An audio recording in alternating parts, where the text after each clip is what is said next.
እኔ ስትሸሽ እንጦሮጦስ እንዳትገኝ።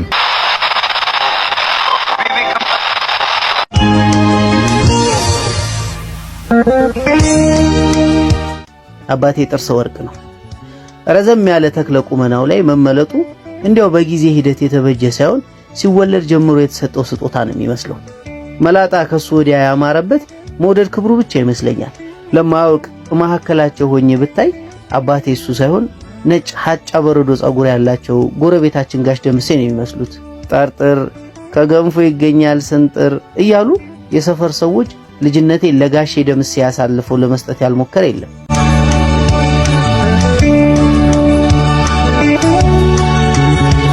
ብዙ አለመቻሎች አለማወቅን ጨምሮ መነሻ ምክንያታቸው አለመፈለግም አይደል?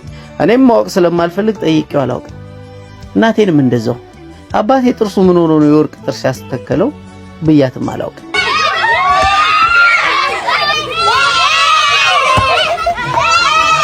በሆነው ረፋድ ላይ ካላንደር የዘጋበት ቀን ይመስለኛል። እኔ እንደው ትምህርቴን ከጨረስኩ በኋላ ካላንደሮቼ የሰፈር ሕፃናትና ጋሽ ደምሴ ሆነዋል። ጋሽ ደምሴ የሞገስ ካባቸው የሆነውን ጋሼታን ወደዛሽ ቀን ጥሬ ደምሴ እያልኩ ብጠራው ሀፍረት አይሰማኝም። እሱ ሰውዬ ደምሴ ተብየው የሰፈር ሕፃናትን ሰብስቤ መጫወቴና ስንንጫጫ መዋላችን ምቾት አይሰጠውም። አቂሜባቸዋለሁ፣ ነክሼባቸዋለሁ። በአንዱ ቀን አይደለም እንዴ እንደለመድኩ ጩጮዎችን ሰብስቤ አብሬያቸው ስጫወት አግኝቶኝ በዛ ክፍት አፉ ሕፃናቱን ሰብስበ ከምታስጩህብን ለምንድነው ወጣ ብለ ስራ ማትፈልገው? እንደ ኩዮች ዞር ዞር ብለ ሲመሽ ወደ ቤት የማትከተተው ብሎኝ ባዩሽ ተብየዋ በላይ ላይ ወንድ ደርባ ልቤን ከሰበረችው በላይ በንግግሩ እንክትክት ያደረገኝ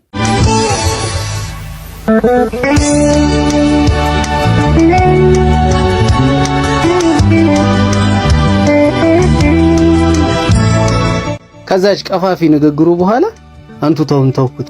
በመንገዴ ድንገት ከተገጣጠምን ጊዜ እንዳለፈኝ እየሮጠብኝ እንዳለ ትዝ ይለኝና መንገድ ይለውጣለሁ፣ ይገላምጠኛል። ማን ህመሙን ሲነኩበት የሚወዳለ? ማንስ መንገድ ሲለውጡበት ደስ የሚሰኛለ? መነጽራቸውን ዝቅ እያደረጉ እኔ ስትሸሽ እንጦሮጦስ እንዳትገኝ እኔ ላንተ ብዬ ነው ይሉኛል። ምን እዚህ እንዴት ጥቂትም ዓመት ምድር ላይ የኖረ ሰው ጆሮው ላይ ደግኖ ከሚሰማው ቪኦኤ እና ከፖለቲካ ወሬ በላይ የህፃናት ጩኸት ይረብሸዋል። ስንቴ ከዛች ቀን በኋላ የልጅ ልጃቸውን ያለ ምክንያት አናቱን በኩርኩም እየጠረቆስኩት እናቱን የሚጦርበት 11ኛው ሰዓት ላይ ሲደርስ እናቱን እንደተነጠቀ ሰው ጭንቅላቱን በሁለት እጁ እንደያዘና እንዲያለቅስ ምክንያት እንደሆንኩት እጆቼ ምስክር ናቸው። እንደዛም ሆኖ አብቹ አያቄምብኝም። እኔ አያቱ ላይ እንዳቄምኩበት አያቱን ሳይ እያየው እንዳላየው አቅጣጫ እንደለወጥ እሱ ግን ሲያኝ እግሬ ስር መጥቶ ይጠመጠምብኛል። እቅፍ አድርጌው ስንት ጊዜ የጠረቆስኩት አናቱን እየዳበስኩ ጉንጩን ስመዋለሁ። ያደረኩትን ጃኬት አውልቄ አልብሼው ሁኔታውን እያየው ስቃለሁ። አብቹም እስከ ቁርጭምጭሚቱ ያወጣውን ጃኬት ዝቅ ብሎ እያየ ሁሉን ሽሮ ይስቃል።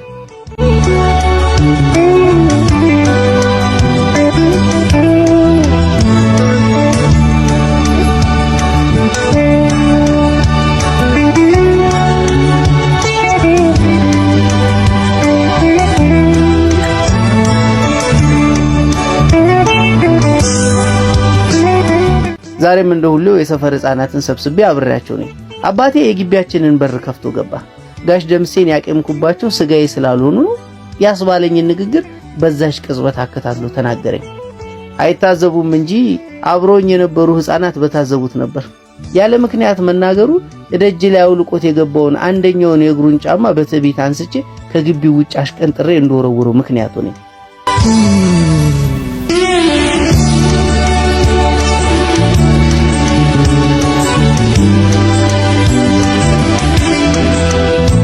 አባቴ ጫማውን ሊያደርግ ከቤት በወጣ ቅጽበት ካልሲውን ቀዶ የወጣውን አውራ ጣቱ ገዝፎ ታየኝ። የግራ እግሩን ጫማ ሊያመጣ ከግቢያችን ሲወጣ ካልሲው ተቀዶ ያልሸፈነውን ተረከዙን ተመለከትኩ። አውራ ጣቱ ብዕር ሆኖ እግሮቹ ከረገጡበት መሬት ላይ ልጄ ወልደሄው የሚል እርግማንን ጽፎ አትሞ ሲሄዱ በልቦና ያነበብኩ።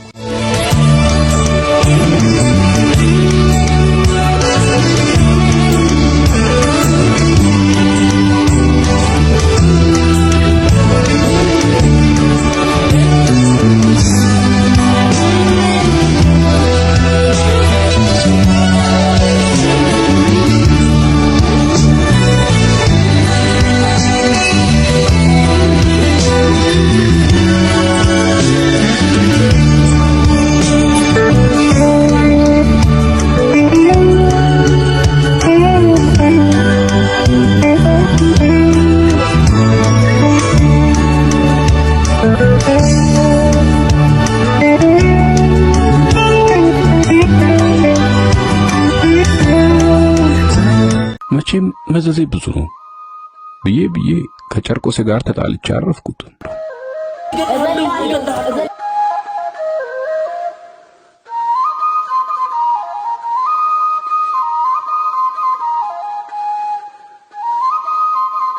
አሁን ጨርቆሴ ጠፍቷችሁ ነው?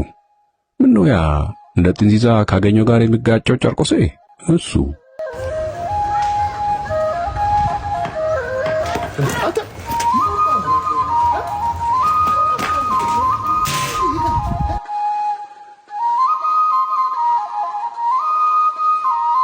እንዴ ለታገኘ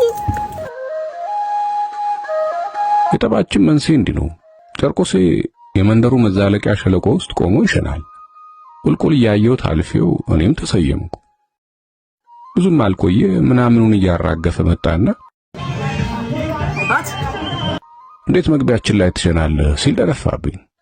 እሱ አትክልት ያጠጣ ይመስል ይቅርታ አልኩት በትትና። ከሸና በኋላ የይቅርታው ጋጋታ ምንድነው አለኝ። መቼም ጨርቆሴ ያለ ልኩ ልብ ታጥቋል። የአካሉን መኮስመን ያዩ ወላጆች አድጎም ከሕፃኑ ጨርቆስ አይበልጥም ብሎ ጨርቆስ ያሉት ይመስለኛል። ልቡም የሕፃኑ ጨርቆስ ነው። አይኑ እያየ እሳት የሚገባ። ዝም አልኩት። ዝም አላለም። ተናገር እንጂ አለኝ። ሊገርፈው እንደሚችለው ሕፃን በንቀት እያየ መግቢያችን ላይ መሽናት በይቅርታ የሚታለፍ ነው። የመንደሩን ወንድ ሁሉ ይንቃል። የሚገርመው ደግሞ ሁሉም በዙር ደብድበውታል። ዛሬ የኔ ተራ ይመስለኛል። መቼም ጨርቆሴ ነገር ፈልጎ የገዛ አካሉን ማስደብደብ ልምድ ሆኖበታል። የጠላቱን ገላ በተወሶ ለብሶ የመጣ ይመስላል። አንድ ደና ቡጢ እንኳን ሳላሳርፍበት ገላጋይ መካከላችን ገባ። ጨርቆሴ ባሰ። ካልገደልኩት አለ። እኔም ደነፋው። ገድላለሁ አልኩት። አንተ ከዘኪዮስ ያነስክ ድንቢጥ እገላለሁ። የመንደሩ ነዋሪ ንቅል ብሎ የሁለታችንን ፉከራ አዳመጠ። በመጨረሻም ሴቶቹ አይ የጨርቆሴ መጨረሻ ደረሰ፣ እሱ ሳይለቀው ይገድለዋል ሲሉ ጆሮዬ ውስጥ ጥልቅ አለ።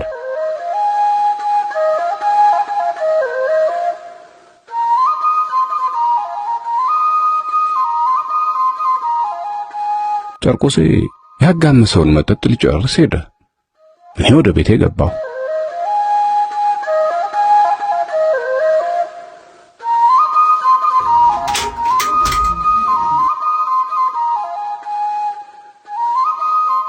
ግን አብሮኝ የገባው ነገር እየወዘወዘ አላስተኛ አለኝ። ለምን ሴቶቹ እንደዚህ አሉ? አሁን ጨርቆሴ አያርፍምና አንዱ ቢገለው በኔ ሊሳበብ። በአደባባይ ስፎክር የሰሙ ሁሉ በኔ ላይ ይመሰክራሉ። ታዲያስ ዳኛ መልአክ አይደል? ግራ ቀኙን አዳምጦ ይሙት በቃ ይፈርዳል። ደነገጥኩ፣ ቆምኩ። አትጠራጠሩ፣ ጨርቆሴ በሰው እጅ ይሞታል፣ በኔም ይሳበባል። ይሙት በቃም ይፈረድብኛል። ከዚህ ሁሉ ጣጣ ጨርቆሴን እንዳይገሉብኝ መጠበቅ ያዋጣል። ጋቤን ለበስኩ፣ ካፖርቴን ደረብኩ፣ ዱላዬን ያዝኩ። ጨርቆሴን እንዳይገሉብኝ ጥበቃ ወጣሁ። ይኸው እሱን እየተከተልኩ ቤቱ ሳስገባው ድፍን 1 ወር ሞልቶኛል። እቀጥላለሁ።